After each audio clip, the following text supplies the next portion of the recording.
Hi guys, welcome to my channel if you're new here, and welcome if you're a subscriber and you're coming back for more. So Rome 2 is going to be released sometime this year, but they released recently a trailer for the Battle of Teutoburg Forest. It was released a little while ago, but I thought I'd just do a bit of discussion about what I noticed in the actual trailer. So the Battle of Teutoburg Forest, I guess, is going to be some kind of playable scenario that you'll be able to do in the game. Basically, the Germans formed this huge alliance against the Romans, and they tipped the Romans off, saying, "Oh, you need to go there because there's a uprising."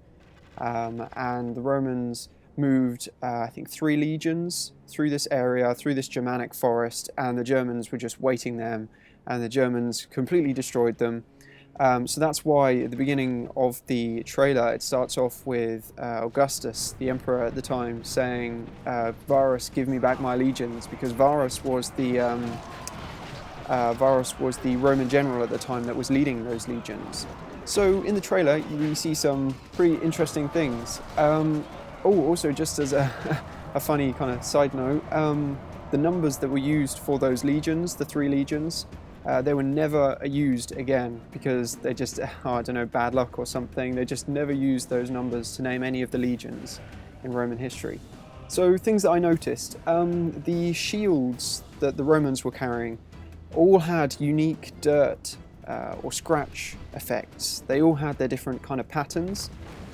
They all had their own unique faces as well. I mean, they were roughly the same, but they were slightly different. You know, some people might have had sort of a more jutting jaw or bigger nose, I don't know, things like that.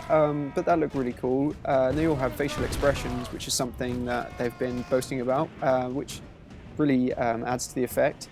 Actually, in part of the trailer, you see, I think, the leader of one of the units sort of looking around.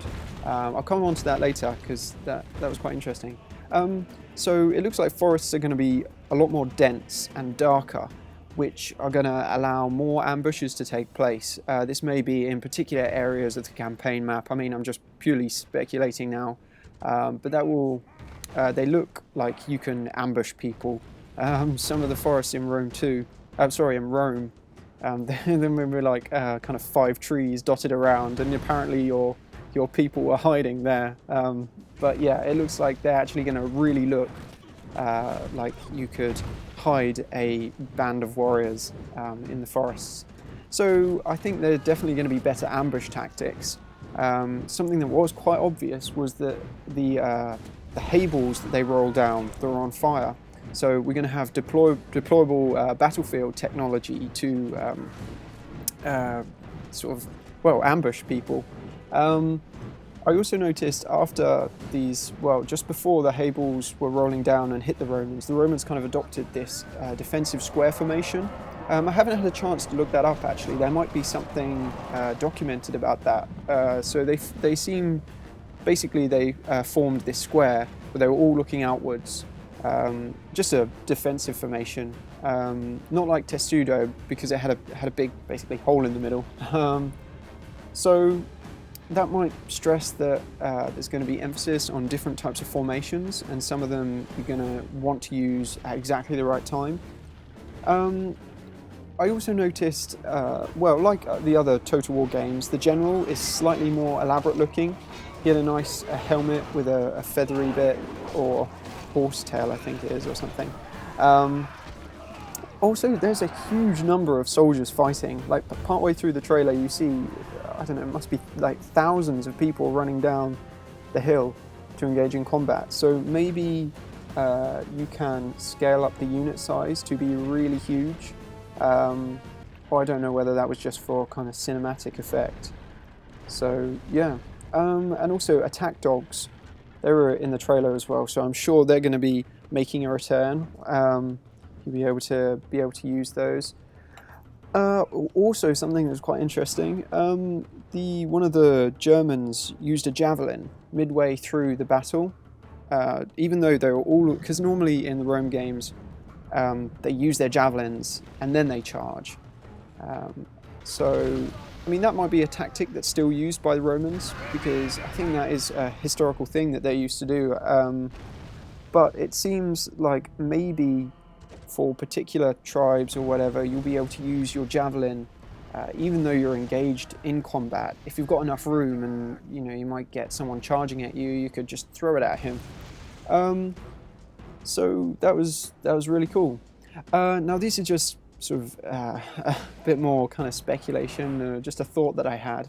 I noticed the general of the German tribe, Arminius, I think his name is actually, he pulls off Varus from his horse.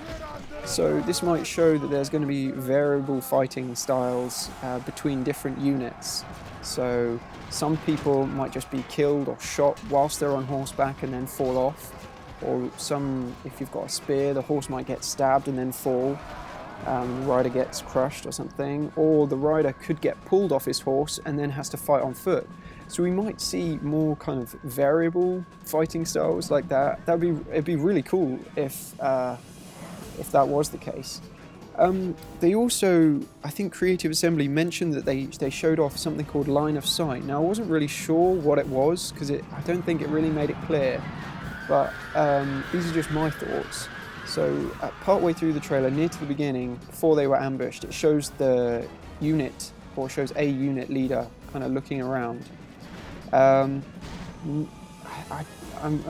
sort of, I don't really know what the line of sight is, but maybe the view of the unit is based on, I don't know, where the unit leader can see. Maybe it's just a kind of arc, and that makes it easy for ambush tactics to happen. Or maybe it's individual for warriors. So your particular warrior might be looking one way, trying to engage in combat or something, and they can easily get killed from behind if they're not looking. So that might be why the general was pulled off his horse, because that may have been suggested a little bit in the trailer, that because he wasn't looking behind him, someone, I think it was Arminius actually, went up and pulled him off his horse. So yeah, there's some pretty interesting stuff in the trailer. If you haven't seen it, go ahead and watch it. And thanks for watching my video, and I'll see you next time.